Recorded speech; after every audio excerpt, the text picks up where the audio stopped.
कक्षा 12 के सभी बच्चों को उषा राठौर का बहुत बहुत प्यार। प्यारे बच्चों, आज मैं आपको कथा साहित्य में संकलित कहानी पंचलाइट का सारांश पढ़ाऊंगी।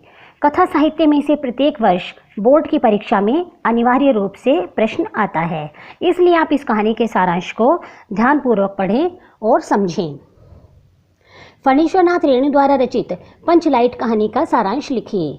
उत्तर: पंचलाइट को क्रय करना। महतो टोले की पंचायत में 15 महीने से जुर्माने का धन जमा होता आ रहा था। रामनवमी के मेले में पंचों ने पेट्रोमैक्स खरीदा, जिसे वे पंचलाइट कहते थे। पंचलाइट खरीदने से 10 रुपये बचे। पंचों द्वारा इस प्रकार बचे हुए 10 रुपये से पूजा की सामग्री खरीदकर पूजा करने का निर्णय किया गया। टोले भर के लोग पंचलाइट को देखने आए थे। कीर्तन की विधिवत तैयारी करना। 10 रुपये की पूजा सामग्री खरीद ली गई। सब लोग इकट्ठे हो गए। छड़ीदार जुगनू महतो रह रहकर लोगों को चेतावनी दे रहा था। हाँ, दूर, जरा दूर से, छू मत देना, ठेस न लगे। सरदार ने अपनी स्त्री से कहा, सांझ को पूजा होगी, जल्दी से नहा धोकर चौका पीढ़ी लगाओ। कीर्तन मंडली के सरदार मूलधन ने अपने व्यक्तियों से कहा, देखो, आज पंचलाइट की रोशनी में कीर्तन होगा। सूर्य अस्त होने के 1 घंटा पहले ही टोले भर के लोग सरदार के दरवाजे पर इकट्ठा होने लगे। पंचलाइट जलाने की समस्या। सरदार ने पंचलाइट खरीदने का पूरा किस्सा लोगों को सुनाया। टोले के लोगों ने अपने सरदार और दीवान को श्रद्धा भरी नजरों से देखा, परंतु उस सारे टोले में पंचलाइट जलाना किसी को न आता था। समस्या यह थी कि पंचलाइट जलाएगा कौन। खरीदने से पहले यह बात किसी के दिमाग में आई नहीं थी। आज किसी ने अपने घर में डिबरी भी न जलाई थी।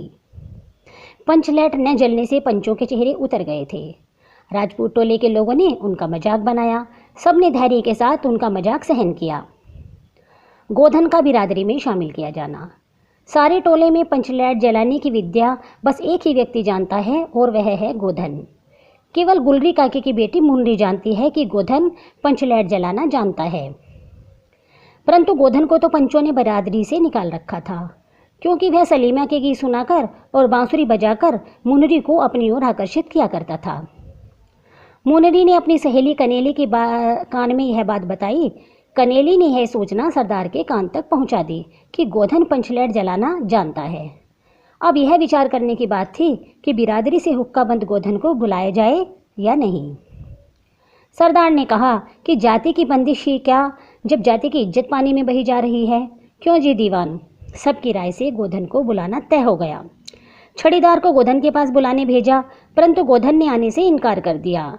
छड़ीदार ने आकर रोनी सूरत बनाकर कहा कि गोधन को मना लिया जाए, नहीं तो कल से मुंह दिखाने के लायक भी नहीं रहेंगे। अंत में पंचों की राय से गुलरी काकी गई और वह गोधन को मना लाई।